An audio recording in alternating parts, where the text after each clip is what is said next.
Hey folks, Tara here with the Wifey Wakeup No Makeup Podcast. Another response video here today, and this one is on whether women are forced or choose to be housewives.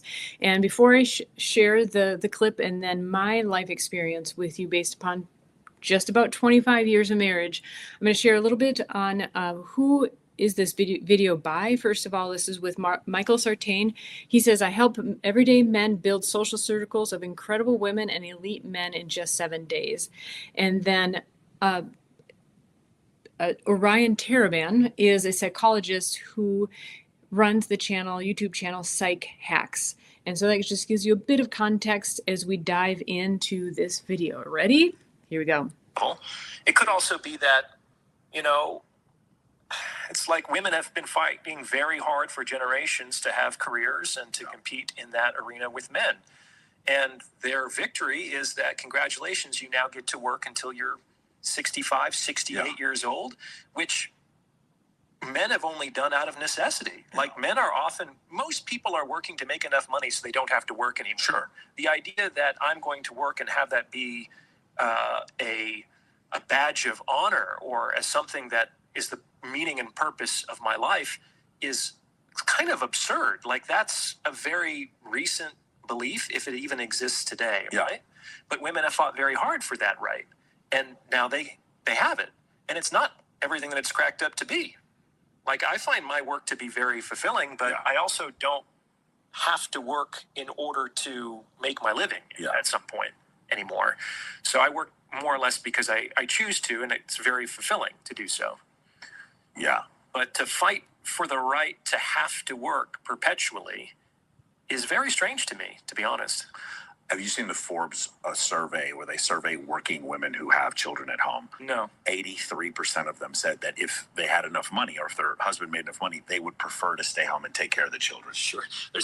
And I believe that stat. Definitely the women I've met after they have their first child, even if they love their career, they only typically do return to their career because they have to. And that is, I think, a large part due to the lifestyles that we built up. But that is another topic.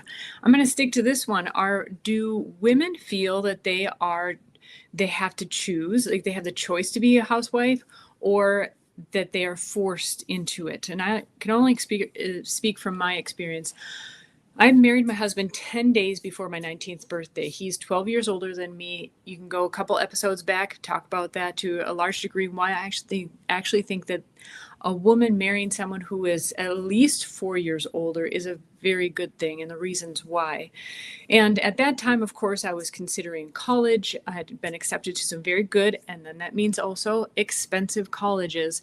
And I'm actually really grateful that I pulled myself out of, with also some help, but not forcing by any means, from my soon-to-be husband, just really getting some perspective on life, because I was hook, line, almost sinker into the idea that you have to be a strong, independent woman making, 6 figures or whatever. And I was very close to heading down that path. Here was my reasoning. So as I was looking at colleges, I remember doing the math, the same math they taught us in high school, in middle school. You could use middle school math to figure this out, to figure out how much I was going to end up paying for this amazing college degree, and then the projected amount that I would earn each year coming out of college, and how long, even paying off aggressively, how long it would take me to pay off that education.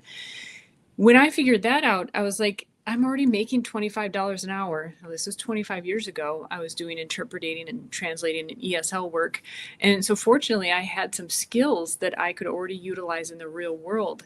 And I had already had some very real world experience to really question, do I really need that college degree to make a living? And the second component of that is also that I want to point out, that is a whole nother, really its own podcast, is that we were taught, especially my age and younger, my generation and younger, and I'm one of the earliest millennials, by the way, is to not trust a man. Again, this is a whole nother topic, but remind me, if you want to hear more about that one, say so in the comments, because that is a gripping episode. I think something that we really need to address. And as I was beginning this relationship with my soon-to-be husband, I was learning to trust him. We were starting to talk about and discuss a future together. And I quickly realized that saddling us with $100,000 of debt was not going to help that future. And what I really wanted was to have a family, was to be the wife, to the mother, and that there were already ways that I could contribute financially to the family without getting tens of thousands of dollars into debt. So I actually had the privilege and the choice to be a stay-at-home homemaker for 18 years, that first 18 years of our marriage. And it was actually, I see it now, more of a privilege than I did even see it then. And I'll have to perhaps go into more detail some other time, that I see it actually more of a privilege nowadays than I actually appreciated it then.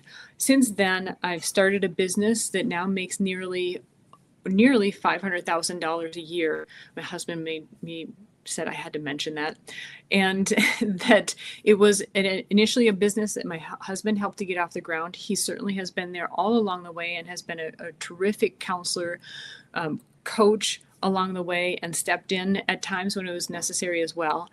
And I absolutely agree with Dr. Taraban there, that it is, when you speak to men, and especially if you've been out in the work realm, your career is not the end all be all. My dream was actually to be a mother, a wife, and I got that to a large degree. And as I moved into developing business, to have something that would survive beyond me as well, a creation that would continue to grow beyond me, I realized that, it has its wonderful opportunities for learning, for growth, but if you're doing it for the sake of just earning money, it quickly wears you down. And years later, it's so true that hindsight is 2020, that, if I knew what I knew now, then when I first got married, I would have been so stoked about being a homemaker and not just being like, well, I guess, I eased into it. I kind of went with emotions. Now I would do something so very different.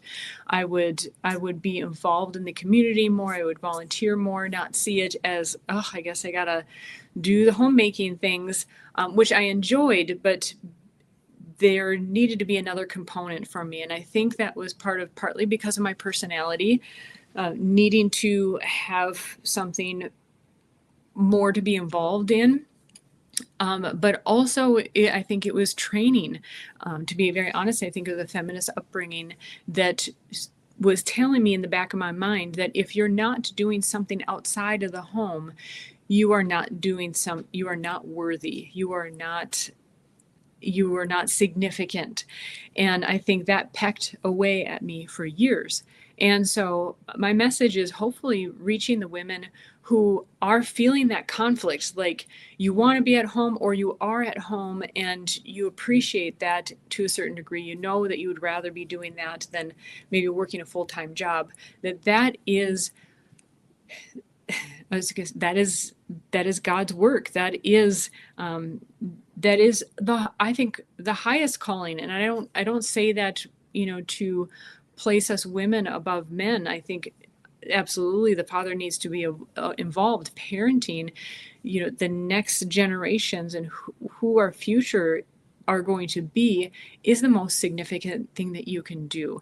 And to really not overlook that, which is something that I, at least being a homemaker, part of that, not appreciating the role of being a wife who, when your husband has had a hard day, he's out there slaying the dragon, so to speak, and that you can be that respite, that you can be doing the other things that nourish you so that you are nourishing the home. Now, I have only gotten through half of my points on my list, but real quickly, I think the point is very clear. And actually, women, if men are baffled why we want to go into the workforce and be out there slaying the dragons with them, especially if we have the option to be a homemaker, to be doing more of the things maybe you don't want to be cleaning the house. Maybe that's not your thing. But when I say do more of the things that you want to do, which I had the opportunity, for example, to do a lot of self-development during those 18 years and build skills, and that absolutely serve me today. And that is a real privilege. And I don't use that in the sense of how it's so much used these days. I mean, in the genuine sense, it is absolutely a privilege to do more of what you want through the day than more than what you are obligated to do. When you are working a job, please like, subscribe, share your comments and questions in the comments below, and share this with someone that you think it would be helpful for. And take care, everybody. Have a wonderful day.